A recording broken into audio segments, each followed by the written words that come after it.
Hoje eu quero falar um pouco sobre santidade e espiritualidade. O que que é santidade? O que que é espiritualidade de verdade, né? E nós vamos ver que isso está ligado à consciência em relação aos nossos pecados.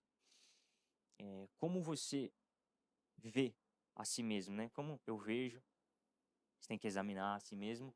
Como que eu vejo os meus pecados? Porque uma pessoa santa, né? Espiritualidade, santidade, ela não é aquela pessoa que olha o pecado dos outros e fala, não, isso daí é pecador. É a si mesmo. Então isso é santidade, espiritualidade, é quando você se olha no espelho e fala, meu Deus, eu sou um pecador. Não é fulano, beltrano, ciclano, sou eu. Vocês vão entender isso. Eu vou ler 3 versículos e eu vou usar como exemplo Paulo, apóstolo Paulo. A gente vê nesses 3 versículos que eu irei ler que ele cresceu espiritualmente, que ele se desenvolveu espiritualmente, que ele se aperfeiçoou em Cristo. E a gente vê na própria carta esse crescimento, esse desenvolvimento, como que ele lida em relação aos pecados. A gente vê que ele faz algumas comparações e próximo do final da vida dele, onde prestes a morrer, ele está no auge da espiritualidade dele, no auge da santidade. E quando eu digo isso, eu não estou falando que ele está andando nas águas ou soltando fogo pela boca. Como ele lida, como ele olha para si mesmo em relação aos pecados. Tá bom? Então vamos lá. 1 Coríntios 15:9 diz assim: a carta de Coríntios, vocês vão entender por que que isso é importante. Ela foi escrita mais ou menos no ano 55 depois de Cristo. É importante isso, vocês vão entender até o final, porque foi mais ou menos em torno de 10 anos para ele ter esse crescimento, esse desenvolvimento, esse aperfeiçoamento. Então, no ano 55 depois de Cristo, Paulo fala o seguinte, 1 Coríntios 15:9: pois sou o menor dos apóstolos e nem sequer mereço ser chamado de apóstolo, pois persegui a igreja de Deus. Então você vê aqui que o apóstolo Paulo se compara aos outros apóstolos e fala, ó, entre os outros apóstolos, eu sou o menor de todos, eu nem sou digno de ser chamado de apóstolo porque eu persegui a igreja. Caramba, é forte isso, não é uma falsa humildade. É sim santidade, espiritualidade, ele era próximo de Deus, ele olhava para si mesmo e enxergava que, cara, eu persegui a igreja, eu sou o menor dos apóstolos. Eu não sou digno de ser chamado de apóstolo. Cara, olha o que eu fiz. Eu sou um pecador. Só que a gente vê que se passa 5, 7 anos. Aí ele escreve a carta de Efésios. Efésios 3:8 diz assim, mais ou menos no ano 60, 62 depois de Cristo. Então 5 anos se passaram, 5, 7 anos se passaram. E agora ele fala novamente em relação a ele. Só que ele cresceu agora. Ele se desenvolveu espiritualmente. Ele está mais próximo de Cristo. O que que ele fala? Efésios 3:8. Embora eu seja o menor dos menores de todos os santos, foi-me concedida esta graça de anunciar aos gentios as insondáveis riquezas de Cristo. Agora, a comparação de apóstolo Paulo não é em relação aos apóstolos. Oi, eu, entre os apóstolos, eu sou o menor. Agora, entre os santos e santos, a gente tem que entender que é cristão. Santo não é uma pessoa perfeita, vocês sabem disso. Você que está na internet, se você não sabe disso, está sabendo agora. Santo é uma pessoa consagrada, separada para Deus, separada do mundo, separada do pecado. A gente vê isso na carta de Coríntios. 1 Coríntios. Ele escreve aos santos de Corinto, a todos os santos de Corinto.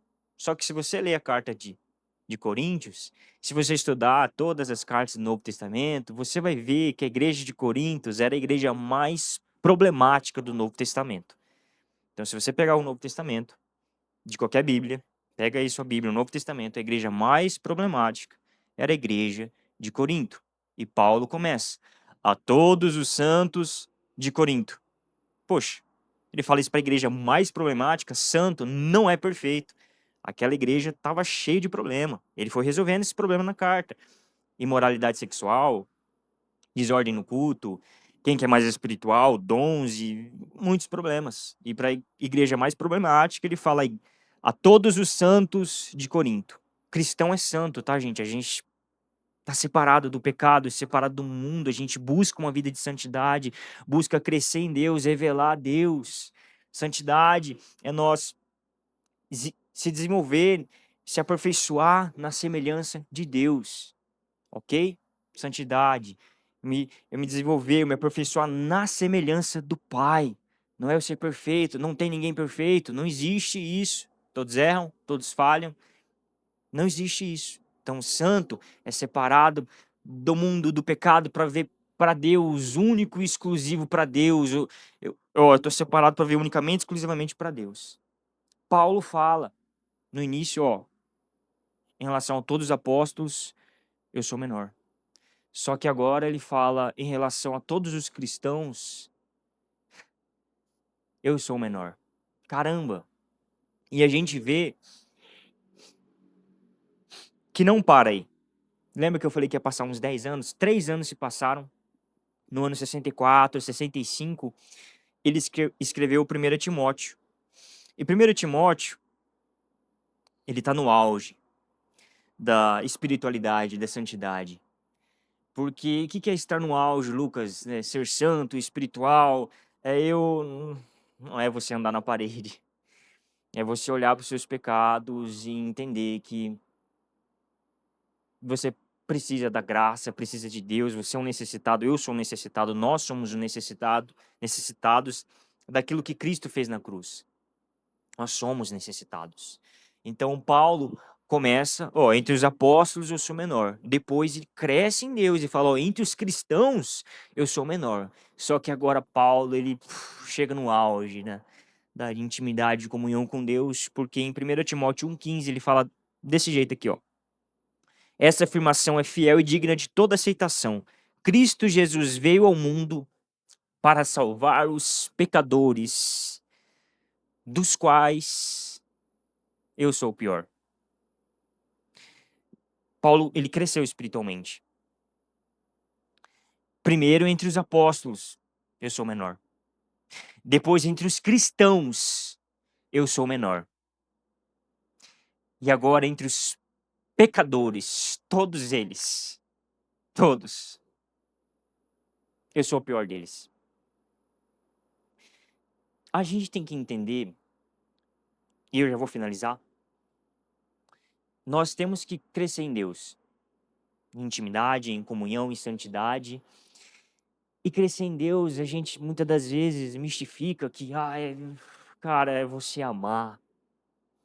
É você olhar para si mesmo e reconhecer que você é um pecador. É você buscar a moral de Deus, viver da maneira certa. Isso é santidade, não é nada. Paulo era um homem santo. E no final da vida dele, segundo Timóteo foi a última carta, ele já está lá entre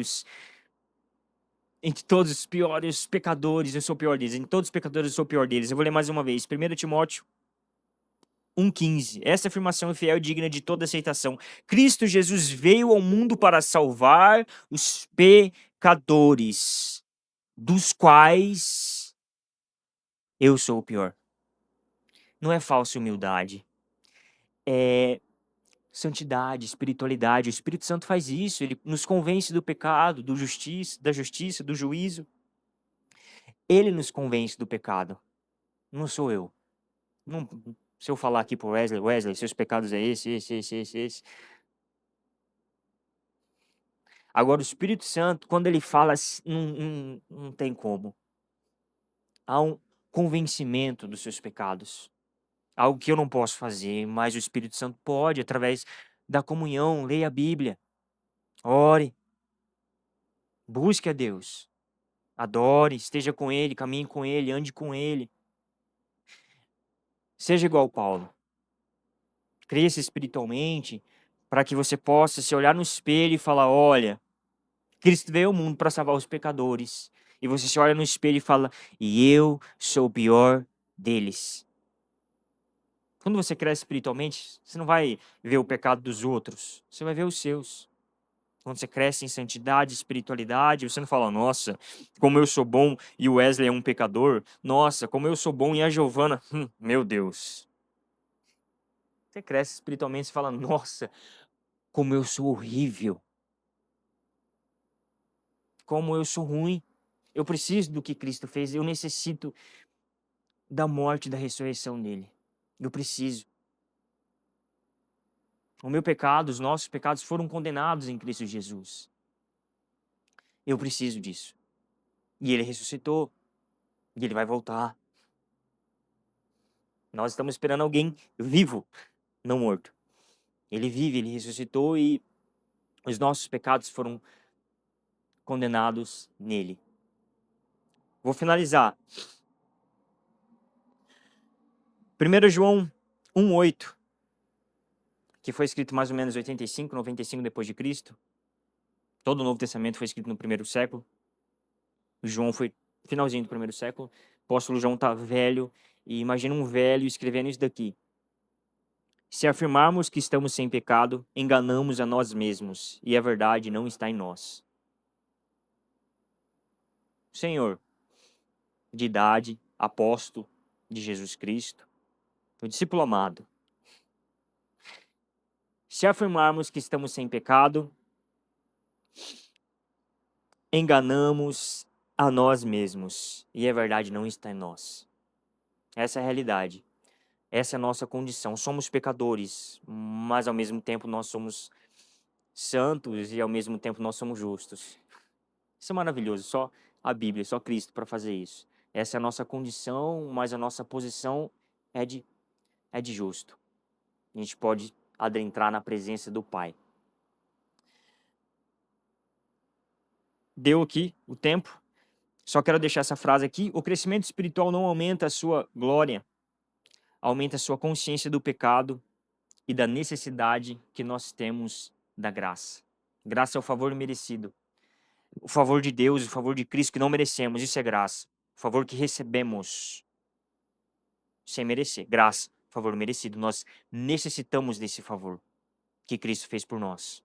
Você precisa. Seu pecado foi condenado em Jesus Cristo. Infelizmente, tem pessoas que o pecado delas vão ser condenado nelas, porque não crê em Cristo, não. O que ele fez foi uma oferta. Ele ofertou em nossas vidas e tem gente que não recebe essa oferta e Deus é justo. E infelizmente, a pessoa vai pagar pelos seus próprios pecados. Por que eu e você não vamos pagar? Porque foi pago em Cristo. Os nossos pecados foi condenado nele. Mas infelizmente, e claro que eu não prego isso para a pessoa, não chego assim e falo, ó, seus pecados vão ser, você vai, não é assim, né? Isso não é uma boa notícia. Mas estou falando aqui para vocês, que por isso que é importante fazer o ID, para a pessoa entender, ó, cara, se você não depositar sua fé em Cristo, é você que vai pagar pelos seus pecados, a condenação é... Mas não é assim que se prega, pelo amor de Deus, gente, não assusta ninguém, né? O evangelho é uma boa nova. Amém? Deu tempo, vou fazer uma... A gente vai fazer uma oração, vamos louvar a Deus, vamos cantar mais um louvor.